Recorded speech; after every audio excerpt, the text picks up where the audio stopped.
Bread वगैरह खाने हाँ यीस्ट पे होंदी हाँ यीस्ट तो बहुत एलर्जी आती है ओके ठीक आ रेशा बनाने वाली कि ਜਿਹੜੀ ਵੀ ਦੁੱਧ ਵਾਲੀ ਚੀਜ਼ਾਂ ਰੇਸ਼ਾ हाँ ਜ਼ਿਆਦਾ ਬਣਾਉਂਦੀ या ਸੋ ਇਸ ਕਰਕੇ ਐਲਰਜੀ ਤੇ ਇੱਕ ਤੇ ਟੈਸਟ ਬਹੁਤ ਜ਼ਰੂਰੀ ਹੈ ਕਿ ਤੁਹਾਨੂੰ ਕਿਹੜੀ ਚੀਜ਼ ਤੋਂ ਹੁੰਦੀ ਪਈ ਹੈ या ਬ੍ਰੈਡ ਤੋਂ ਹੁੰਦੀ ਪਈ ਹੈ ਦੁੱਧ ਤੋਂ ਹੁੰਦੀ या ਪਈ ਹੈ ਜਾਂ ਕਣਕ ਤੋਂ ਹੁੰਦੀ ਪਈ ਹੈ ਤੇ ਜਾਂ ਫਿਰ ਜਿਹੜੀ ਹੈ ਹਵਾ ਸਾਹ ਦੇ ਥਰੂ ਜਿਹੜੀ साह दे थ्रू होंदे आ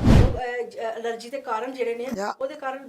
ਅਲੱਗ-ਅਲੱਗ ਲੈਵਲ ਦੀ ਜਿਹੜੀ ਦਵਾਈਆਂ ਨੇ ਐਲਰਜੀ ਦੀਆਂ ਨੇ ਉਹ ਅਗਰ ਤੁਸੀਂ ਖਾਓਗੇ ਤਾਂ ਤੁਹਾਨੂੰ ਇੱਕਦਮ ਜਿਹੜੀ ਹੈ ਐਲਰਜੀ ਨਿਕਲ ਜਾਏਗੀ ਕਲੀਅਰ ਹੋ ਜਾਏਗੀ हाँ ਪਰਮਾਨੈਂਟ ਤੁਸੀਂ ਦੱਸੋਗੇ ਕਿ ਉਹ ਕੀ ਹੈਗੀ ਹੈ ਤੇ ਐਲਰਜੀ ਕਿਉਂ ਹੁੰਦੀ ਹੈ ਜਿਹੜੀ ਵੀ ਐਲਰਜੀ ਤਾਂ ਹੀ ਬਣਦੀ ਹੈ ਕਿ ਕੋਈ ਚੀਜ਼ ਸਾਨੂੰ ਬਾਹਰੋਂ ਅੰਦਰ ਜਾਂਦੀ ਹੈ ਹਾਂ ਚਾਹੇ ਫੂਡ ਹੈ ਚਾਹੇ ਕੋਈ ਵੀ ਪ੍ਰੋਡਕਟ ਹੈ ਅੰਦਰ ਜਾ ਕੇ ਸਾਨੂੰ ਇਰੀਟੇਸ਼ਨ ਕਰਦਾ ਹਾਂਜੀ ਤੇ ਜੇ ਗਲੇ ਨੂੰ ਇਰੀਟੇਸ਼ਨ ਕਰੇਗਾ या ਤੇ ਅੰਦਰ ਸਾਨੂੰ ਖਾਂਸੀ ਹੋ ਜਾਂਦੀ ਹੈ ਜਾਂ ਰੇਸ਼ਾ ਹੋ ਜਾਂਦਾ ਹੈ ਜੇ ਨੱਕ ਨੂੰ ਇਰੀਟੇਸ਼ਨ ਕਰਦੀ ਸਾਰਾ ਅਗਰ ਜਾਂਦੀ या ਹੈ ਤੇ ਸਾਡੇ ਨੱਕ ਵਿੱਚ ਜਿਹੜੀ ਹੈ ਸਟਫੀਨੈਸ ਜਾਂ ਨੱਕ ਦੀ ਛਿੱਕਾਂ ਆਉਂਦੀਆਂ ਨੇ ਜ਼ੁਕਾਮ या ਹੁੰਦਾ ਹੈ ਪਾਣੀ ਆਉਂਦਾ ਹੈ ਹੈਲਥ ਟਿਪ ਵਿੱਚ ਸਵਾਗਤ ਕਰਦੇ ਹਾਂ ਤੁਹਾਡਾ ਆਸ ਕਰਦੇ ਹਾਂ ਕਿ ਨਵੇਂ ਸਾਲ ਦੇ ਵਿੱਚ ਤੁਸੀਂ ਇਹਨਾਂ ਦਵਾਈਆਂ ਨੂੰ ਵਰਤ ਕੇ ਆਪਣੇ ਆਪ ਨੂੰ ਕੁਛ ਨਾ ਕੁਛ ਠੀਕ ਜ਼ਰੂਰ ਕੀਤਾ ਹੋਵੇਗਾ ਤੇ ਚਲੋ ਅਸੀਂ ਡਾਕਟਰ ਨਿਸ਼ਾ ਜੀ ਨੂੰ ਮਿਲਾਉਂਦੇ ਹਾਂ ਤੇ ਅੱਜ ਅਸੀਂ ਦੇਖਦੇ ਹਾਂ ਕਿ ਕੀ ਗੱਲਬਾਤ ਕਰਦੇ ਹਾਂ ਉਹਨਾਂ ਨਾਲ ਡਾਕਟਰ ਨਿਸ਼ਾ ਜੀ ਤੁਹਾਡਾ ਬਹੁਤ ਬਹੁਤ ਸਵਾਗਤ ਜੀ ਥੈਂਕ ਯੂ ਜੈ ਜੀ ਔਰ ਪ੍ਰੋਗਰਾਮ ਦੇਖਣ ਵਾਲਿਆਂ ਨੂੰ ਸਤਿ ਸ਼੍ਰੀ ਅਕਾਲ ਨਮਸਕਾਰ ਜੀ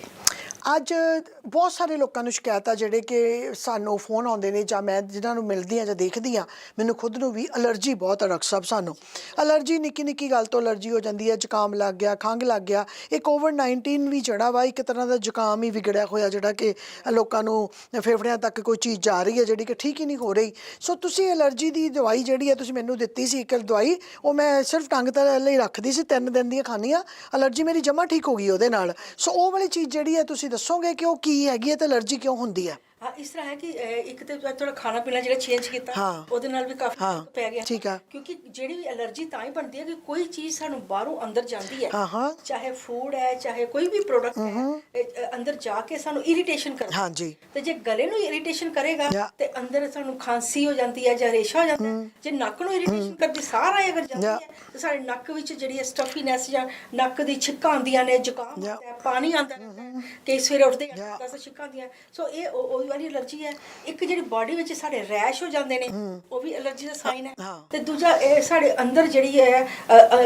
ਖਾਂਸੀ ਬਾਰ-ਬਾਰ ਹੁੰਦੀ ਰਹਿੰਦੀ ਹੈ ਹਾਂਜੀ ਪੇਟ ਫੁੱਲਦਾ ਰਹਿੰਦਾ ਹੈ ਪੇਟ ਹਾਂ ਬਲੋਟਿੰਗ ਦੀ ਵੀ ਬਹੁਤ ਪ੍ਰੋਬਲਮ ਹੈ ਲੋਕਾਂ ਨੂੰ ਮੈਂ ਇੱਕ ਗੱਲ ਤੁਹਾਨੂੰ ਸਭ ਨੂੰ ਇਹ ਜ਼ਰੂਰ ਕਹਿਣਾ ਚਾਹੁੰਦੀ ਹਾਂ ਕਿ ਤੁਸੀਂ ਸੋਚਦੇ ਹੋ ਦੁੱਧ ਸਾਡੇ ਲਈ ਬਹੁਤ ਹੀ ਚੰਗਾ ਦੁੱਧ ਪੀਤੇ ਬਿਨਾ ਬਹੁਤ ਸਾਰੇ ਲੋਕ ਸੌਂਦੇ ਨਹੀਂ ਰਾਤ ਨੂੰ ਉਹ ਗਰਮ ਕਰਕੇ ਪਹਿਲਾਂ ਦੁੱਧ ਨੂੰ ਪੀਂਦੇ ਆ ਪਰ ਤੁਹਾਨੂੰ ਮੇਨ ਕਾਜ਼ ਦੱਸਦੇ ਆ ਕਿ ਦੁੱਧ ਤੋਂ 90% ਲੋਕਾਂ ਨੂੰ ਜਿਹੜੀ ਐਲਰਜੀ ਤੇ ਖੰਘ ਤੇ ਜਿਹੜਾ ਉਹ ਜ਼ੁਕਾਮ ਆ ਉਹਦੇ ਤੋਂ ਹੋ ਰਿਹਾ ਸੋ ਸਭ ਤੋਂ ਪਹਿਲਾਂ ਜਿਹੜਾ ਦੁੱਧ ਆ ਉਹਨੂੰ ਦੇਖੋ ਕਿ ਸਾਨੂੰ ਸੂਟ ਕਰਦਾ ਵੀ ਹੈ ਕਿ ਨਹੀਂ ਕਰਦਾ ਅਸੀਂ ਪੀ ਸਕਦੇ ਹਾਂ ਕਿ ਨਹੀਂ ਪੀ ਸਕਦੇ ਉਹਦੇ ਲਈ ਤੁਹਾਨੂੰ ਟੈਸਟ ਦੀ ਜ਼ਰੂਰਤ ਆ ਕਿ ਦੁੱਧ ਸਾਡੇ ਲਈ ਕੀ ਕਰਦਾ ਸੋ ਦੁੱਧ ਨਾਲ ਵੀ ਐਲਰਜੀ ਵੱਧਦੀ ਆ ਨਾ ਜੀ ਮੈਂ ਹਾਂ ਜੇ ਟੈਸਟ ਦੇਖੇ ਉਹਦੇ ਵਿੱਚ ਦੇਖੋ ਡੇਰੀ ਦੀ ਐਲਰਜੀ ਹੈ ਕਿਸੇ ਨੂੰ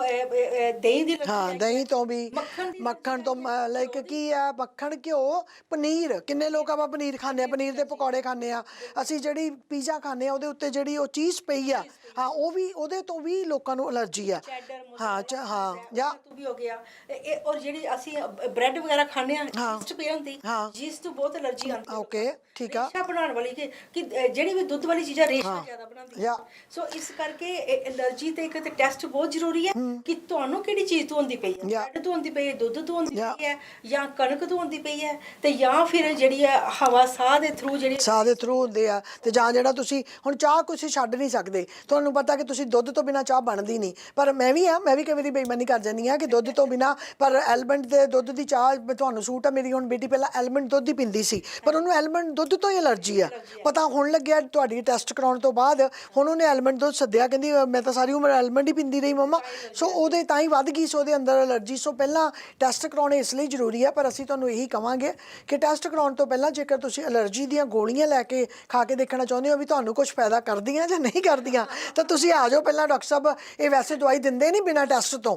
ਕਿਉਂਕਿ ਇਹਨਾਂ ਦਾ ਜਿਹੜਾ ਪ੍ਰੋਸੀਜਰ ਆ ਉਹ ਟੈਸਟ ਹੀ ਆ ਪਰ ਇਸ ਵਾਰ ਅਸੀਂ ਪ੍ਰੋਗਰਾਮ ਨੂੰ ਚੇਂਜ ਕੀਤਾ ਪਿਛਲੇ 4-5 ਵੀਕਾਂ ਤੋਂ ਅਸੀਂ ਸੋਚਿਆ ਕਿ ਤੁਸੀਂ ਪਹਿਲਾਂ ਦਵਾਈਆਂ ਹੀ ਲੈ ਕੇ ਦੇਖ ਲਓ ਕਿਉਂਕਿ ਤੁਹਾਡਾ ਜਿਹੜਾ ਦਿਮਾਗ ਖੜਾ ਹੈ ਸਾਰੇ ਜਣਿਆਂ ਦਾ ਤੁਹਾਡਾ ਇਹੀ ਖੜਾ ਭੈਣ ਜੀ ਸਾਨੂੰ ਦਵਾਈ ਨਹੀਂ ਕੋਈ ਦਿੱਤੀ ਭੈਣ ਜੀ ਉਹ ਦਵਾਈ ਸਾਨੂੰ ਆ ਨਹੀਂ ਕੀਤੀ ਉਹ ਦਵਾਈ ਸਾਨੂੰ ਸੂਟ ਨਹੀਂ ਕੀਤੀ ਫਿਰ ਤੁਸੀਂ ਦਵਾਈਆਂ ਬਾਅਦ ਚ ਮੋੜਨ ਜਾਂਦੇ ਹੋ ਸਮਝਿਆ ਕਿ ਸੋ ਇਸ ਲਈ ਤੁਸੀਂ ਇੱਕ ਗੋਲੀ ਲੈ ਕੇ ਦੇਖੋ ਇੱਕ ਦਵਾਈ ਲੈ ਕੇ ਦੇਖੋ ਉਹਨੂੰ ਪੂਰੀ ਖਾ ਕੇ ਦੇਖੋ ਫਿਰ ਤੁਹਾਨੂੰ ਪਤਾ ਲੱਗਣਾ ਕਿ ਉਹਨੇ ਕੋਈ ਕੰਮ ਕੀਤਾ ਕਿ ਨਹੀਂ ਕੀਤਾ। ਬਿਲਕੁਲ। ਔਰ ਜਿਹੜੀ ਮੈਂ ਐਲਰਜੀ ਵਾਲੀ ਦਵਾਈ ਹੁੰਦੀ ਹੈ ਕਿ ਇੱਕ ਤੇ ਪਹਿਲੇ ਖਾਣਾ ਪੀਣਾ ਚੇਂਜ ਕਰਨਾ, ਦੂਜਾ ਹੈ ਕਿ ਜਿਹੜੀ ਦਵਾਈਆਂ ਅਸੀਂ ਤਿਆਰ ਕੀਤੀਆਂ ਨੇ ਉਹ ਇਹ ਹੈ ਕਿ ਉਹ ਛੋਟੀ ਸਿਰਫ ਜੀਭ ਦੇ ਅੰਦਰ ਹੀ ਰੱਖਣੀ ਹੈ, ਤੇ ਉਹਦੇ ਨਾਲ ਇਹ ਹੁੰਦਾ ਕਿ ਜੋ ਵੀ ਤੁਹਾਡੇ ਅੰਦਰ ਜੰਮਦਾ ਹੋਇਆ ਜਾਂ ਨੱਕ ਵਿੱਚ ਹੈ ਅਲੱਗ-ਅਲੱਗ ਲੈਵਲ ਦੀ ਹੈ। ਉਹ ਐਲਰਜੀ ਦੇ ਕਾਰਨ ਜਿਹੜੇ ਨੇ ਉਹਦੇ ਕਾਰਨ ਅਲੱਗ-ਅਲੱਗ ਲੈਵਲ ਦੀ ਜਿਹੜੀ ਦਵਾਈਆਂ ਨੇ ਐਲਰਜੀ ਦੀਆਂ ਨੇ, ਉਹ ਅਗਰ ਤੁਸੀਂ ਖਾਓਗੇ ਤਾਂ ਤੁਹਾਨੂੰ ਇੱਕਦਮ ਜਿਹੜੀ ਹੈ ਐਲਰਜੀ ਨਿਕਲ ਜਾਏਗੀ, ਕਲੀਅਰ ਹੋ ਜਾਏਗੀ ਪਰਮਾਨੈਂਟਲੀ। ਬਿਕਾਜ਼ ਉਹੀ ਮੈਂ ਕਹਿੰਦੀ ਵੀ ਕਈ ਵਾਰ ਸਾਨੂੰ ਯਾਦ ਹੀ ਭੁੱਲ ਜਾਂਦਾ। ਹੁਣ ਮੈਂ ਐਲਰਜੀ ਦੀਆਂ ਗੋਲੀਆਂ ਖਾਂਦੀ, ਮੈਨੂੰ ਚੇਤਾ ਹੀ ਨਹੀਂਗਾ ਵੀ ਮੈਂ ਐਲਰਜੀ ਦੀਆਂ ਗੋਲੀਆਂ ਖਾ ਲਈ, ਮੈਂ ਤੁਹਾਡੀਆਂ ਗੋਲੀਆਂ ਨਾਲ ਠੀਕ ਹੋਈ ਹਾਂ। ਮੈਨੂੰ ਉਹੀ ਲੱਗਦਾ ਕਿ ਮੈਂ ਚੀਜ਼ਾਂ ਛੱਡਤੀਆਂ, ਮੈਂ ਠੀਕ ਹੋ ਗਈ ਹਾਂ। ਨੋ, ਬਟ ਮੈਂ ਗੋਲੀਆਂ ਵੀ ਜਿਹੜੀਆਂ ਉਹ ਐਲਰਜੀ ਦੀ ਗੋਲੀ ਟੰਗ ਤਲੇ ਰੱਖਦੀਆਂ। ਐਲਰਜੀ ਮੈਨੂੰ ਅੱਜ ਤੋਂ ਨਹੀਂ, ਇੰਡੀਆ ਹੀ ਇੰਨੀ ਸੀ, ਜਦੋਂ ਕਿਤੇ ਜਾਣਾ ਮਿੱਟੀ ਤੋਂ, ਡਸਟ ਤੋਂ, ਇੰਨੀ ਜ਼ੁਕਾਮ, ਨੱਕ, ਨੋਜ਼ ਰਨਿੰਗ, ਜਿਹੜੇ ਅਸੀਂ ਆਪਣੇ ਸਲੂਨ ਦੇ ਵਿੱਚ ਨਹੁੰ ਵੀ ਲਾਉਂਦੇ ਆ, ਉਹਦੇ ਨਾਲ ਵੀ ਮੈਨੂੰ ਐਲਰਜੀ ਸੀ। ਕਲਰ ਤੋਂ ਮੈਨੂੰ ਬਹੁਤ ਐਲਰਜੀ ਸੀ, ਡਾਈ ਦੀ ਬਹੁਤ ਐਲਰਜੀ ਆ। ਸੋ ਇਸ ਕਰਕੇ ਫੋਨ ਚੱਕੋ, ਫੋਨ ਘੁਮਾਓ। ਡਾਕਟਰ ਨਿਸ਼ਾ ਜੀ ਕੋਲ ਇੰਨਾ ਕੀ ਟਾਈਮ ਹੁੰਦਾ ਤੁਹਾਡੇ ਨਾਲ ਗੱਲ ਕਰਨ ਦਾ। ਸੋ ਫੋਨ ਚੱਕੋ, ਫੋਨ ਘੁਮਾਓ ਤੇ ਆਪਣੀ ਐਲਰਜੀ ਆ ਉਹਦੀਆਂ ਗੋਲੀਆਂ ਪਹਿਲਾਂ ਲੈ ਕੇ ਆਓ, ਤੇ ਫਿਰ ਉਹਦਾ ਟੈਸਟ ਜ਼ਰੂਰ ਕਰਾਓ ਕਿ ਐਲਰਜੀ ਹੋਣ ਦਾ ਕਾਰਨ ਕੀ ਹੈ। ਕਾਰਨ, ਰੂਟ ਜ਼ਰੂਰ ਲੱਭੋ। ਇਹ ਡਾਕਟਰ ਸਿਰਫ ਰੂਟ ਲੱਭਣ ਵਾਸਤੇ ਨੇ, ਤੁਹਾਡਾ ਜੜ ਲੱਭ ਦਿੰਦੇ ਨੇ ਕਿ ਇਸ ਗੱਲ ਕਰਕੇ ਤੁਹਾਨੂੰ ਐਲਰਜੀ ਆ ਖਾਣ ਪੀਣ ਨਾਲ, ਤੇ ਜਾਂ ਤੁਹਾਡੀ ਬਾਡੀ ਦੇ ਵਿੱਚ ਕੋਈ ਤੁਹਾਡੀ ਚੀਜ਼ ਖਰਾਬ ਹੋ ਚੁੱਕੀ ਆ। ਥੈਂਕ ਯੂ ਡਾਕਟਰ ਸਾਹਿਬ, ਬਹੁਤ ਤੁਹਾਡਾ ਸਵਾਗਤ, ਬਹੁਤ ਬਹੁਤ ਲਾਈਕ ਥੈਂਕ ਯੂ। ਇਸ ਤਰ੍ਹਾਂ ਹੀ ਅਗਲੀ ਵੀਕ ਆਉਂਦੇ ਰਹੋ, ਫਿਰ ਮਿਲਦੇ ਰਹੋ, ਸਾਡੇ ਦਰਸ਼ਕਾਂ ਨੂੰ ਵਧੀਆ ਵਧੀਆ ਪ੍ਰੋਗਰਾਮ ਦਿੰਦੇ ਰਹੋ। ਥੈਂਕ ਯੂ ਜੀ।